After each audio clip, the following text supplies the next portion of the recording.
கும்பகோணம் கடப்பா இது எப்படி பண்ணணுன்றது பார்க்கலாம். இது ரொம்ப ஈஸி அண்ட் டேஸ்டியாகவும் இருக்கும். எப்போதுமே சாம்பார், சட்னி அந்த மாதிரி குருமா அப்படி பண்ணுறதுக்கு இது கொஞ்சம் டிஃப்ரெண்ட்டாக நல்லாயிருக்கும். இது எப்படி பண்ணலான்றதை பார்க்கலாம். இது வந்து இட்லி, தோசை, சப்பாத்தி, பூரி, அடை இது எல்லாத்துக்குமே ரொம்ப அட்டகாசமாக இருக்கும். ஒரு வாட்டி நம்ம இந்த மாதிரியும் ட்ரை பண்ணி நம்ம சாப்பிட்டு பார்க்கலாம். ஒரு அரை கப் பைத்தம்பருப்பை வந்து நல்லா வாசனை வர அளவுக்கு இதை நல்லா வறுத்துக்கோங்க. கருகிடக்கூடாது, அட் த சேம் டைம் நல்லா வறுப்பட்டுக்கணும். ஸோ இதை வந்து இப்போ ஒரு பாத்திரத்துக்கு மாற்றிட்டு 2-3 வாட்டி வாஷ் பண்ணிவிட்டு குக்கருக்குள்ளே சேர்த்துக்கோங்க. இது கூடவே ஒரு 2 மீடியம் சைஸ் உருளைக்கிழங்கு அதையும் வந்து குக்கருக்குள்ளே நான் சேர்த்துக்கிறேன். நல்லா வாஷ் பண்ணிவிட்டு சேர்த்துக்கோங்க. கூடவே ஒரு அரை டீஸ்பூன் மஞ்சத்தூள், இது முங்குற அளவுக்கு கொஞ்சமாக தண்ணி விட்டு இது வேகிற அளவுக்கு ஊற்றிண்டா போதும், அந்தளவுக்கு இருந்தால் போதும். கூட ஒரு 2-3 பச்சை மிளகாய் சேர்த்துட்டு இது ஒரு 2-3 விசில் வந்து விட்டு எடுத்துக்கலாம். ஸோ இப்போ இங்கே இது ரெடியாக இருக்குது. இப்போ இது வெந்ததுக்கப்புறமா இதுலேருந்து உருளைக்கிழங்கை மட்டும் நான் தனியாக எடுத்துகிட்டு அந்த பருப்பை வந்து ஒரு ஹேண்ட் பிளெண்டர் வச்சோ இல்லை ஒரு மத்து வச்சோ நம்ம நல்லா கடைஞ்சி எடுத்துக்கலாம். இது ஒரு ஓரமாக இருக்கட்டும். ஒரு பேனில் ஒரு 2 டேபிள் ஸ்பூன் எண்ணெய் விட்டுட்டு பட்டை, லவங்கம், பிரிஞ்சி இலை, ஒரு அரை டீஸ்பூன் சோம்பு, கூடவே கொஞ்சம் கருவேப்பிலை இது எல்லாத்தையும் சேர்த்துட்டு இது நல்லா வதக்கிக்கலாம். இங்கேயும் நான் வந்து ஒரு 2 பச்சை மிளகாய் கீரி சேர்த்துருக்கேன். கூடவே ஒரு 2 மீடியம் சைஸ் வெங்காயத்தை நல்லா தின்னாக ஸ்லைஸ் பண்ணி சேர்த்துருக்கேன். ஒரு 1.5 டீஸ்பூன் இஞ்சி பூண்டு விழுது போட்டுக்கலாம்.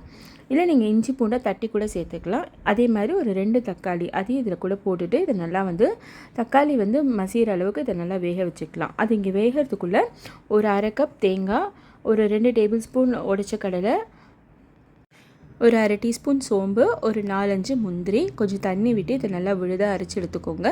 இங்கே பருப்பும் நல்லா கடைஞ்சி எடுத்தாச்சு. கூடவே வந்து வேக வச்ச உருளைக்கிழங்கையும் நம்ம மசிச்சு ரெடி பண்ணி வச்சுக்கலாம்.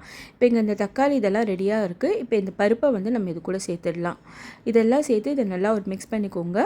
உப்பு வந்து நான் லாஸ்ட்டாக தான் சேர்க்க போகிறேன். ஸோ எல்லா இன்க்ரீடியன்ஸும் போட்டதுக்கப்புறம் லாஸ்ட்டாக உப்பு. ஸோ இப்போ இந்த உருளைக்கிழங்கை நீங்கள் கட் பண்ணியும் போடலாம், இல்லை இந்த மாதிரி உடச்சி கையில் மசிச்சு கூட இது மாதிரி சேர்த்துக்கலாம். உருளைக்கிழங்கையும் போட்டுட்டு இதை வந்து தேவையான அளவு உப்பு நமக்கு எவ்வளோ வேணுமோ அந்த அளவுக்கு போட்டுக்கோங்க. ஏன்னா நான் பருப்பு வேக வைக்கும் போது நான் எங்கேயுமே உப்பு சேர்க்கல. ஸோ நான் மொத்தமாக இப்போ தான் நான் இங்கே சேர்த்துருக்கேன்.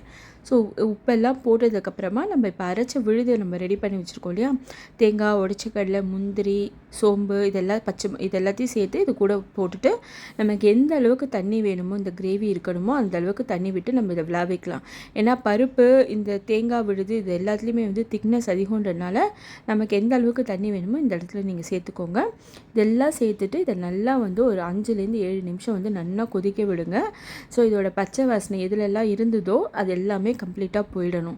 ஸோ இப்போ இந்த இடத்துல இது நல்லா கொதித்து பதிஞ்சதுக்கு இந்த இடத்துல வந்து நம்ம வந்து நல்லா நறுக்கின கொத்தமல்லி வந்து நமக்கு எவ்வளோ வேணுமோ அந்த அளவுக்கு சேர்த்துக்கலாம். தேங்காய் போட்டதுக்கப்புறம் ரொம்ப கொதிக்க விட்டால் திரிஞ்சிருமா அப்படிலாம் கேட்டிங்கன்னா கண்டிப்பாக இல்லை. ஸோ இது நல்லாவே இருக்கும். நீங்கள் ஃப்ளேமை வந்து மீடியம் ஃப்ளேமில் வச்சு கொதிக்க விட்டிங்கன்னா ஒன்றுமே ஆகாது. ஸோ இந்த இடத்துல நம்ம கும்பகோணம் கடப்பா அட்டகாசமாக ரெடி ஆயிடுச்சு. இன்றைக்கி நான் வந்து இதை இட்லியோட சர்வ் பண்ணியிருக்கேன். உங்களுக்கு வந்து உருளைக்கிழங்கு இப்படி முஷாக வேண்டாம் அப்படின்னா நீங்கள் நல்லா அதை நல்லா மசிச்சு கூட சேர்த்துக்கலாம்.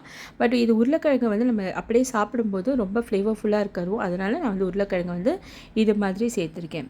இந்த ரெசிபியை நீங்களும் மறக்காமல் ட்ரை பண்ணி பாருங்கள். எப்படி வந்ததுன்றதை உங்கள் ஃபீட்பேக்கை தெரியப்படுத்துங்க. எப்போதுமே சாம்பார், சட்னி, குருமா அந்த மாதிரி சாப்பிட்றதுக்கு பதிலாக இது ஒரு டிஃப்ரெண்ட்டான ஒரு டேஸ்ட்டில் நல்லாயிருக்கும். ட்ரை பண்ணி பார்த்துட்டு உங்கள் ஃபீட்பேக்கை சொல்லுங்கள். நீங்கள் இப்போ தான் நம்ம சேனலை ஃபர்ஸ்ட் டைம் பார்க்குறீங்கன்னா சப்ஸ்கிரைப் பண்ணுங்கள். மற்றவங்களுக்கும் ஷேர் பண்ணி விடுங்க. நம்ம அடுத்த வீடியோவில் சந்திக்கலாம். தேங்க்யூ ஸோ மச் ஃபார் வாட்சிங்.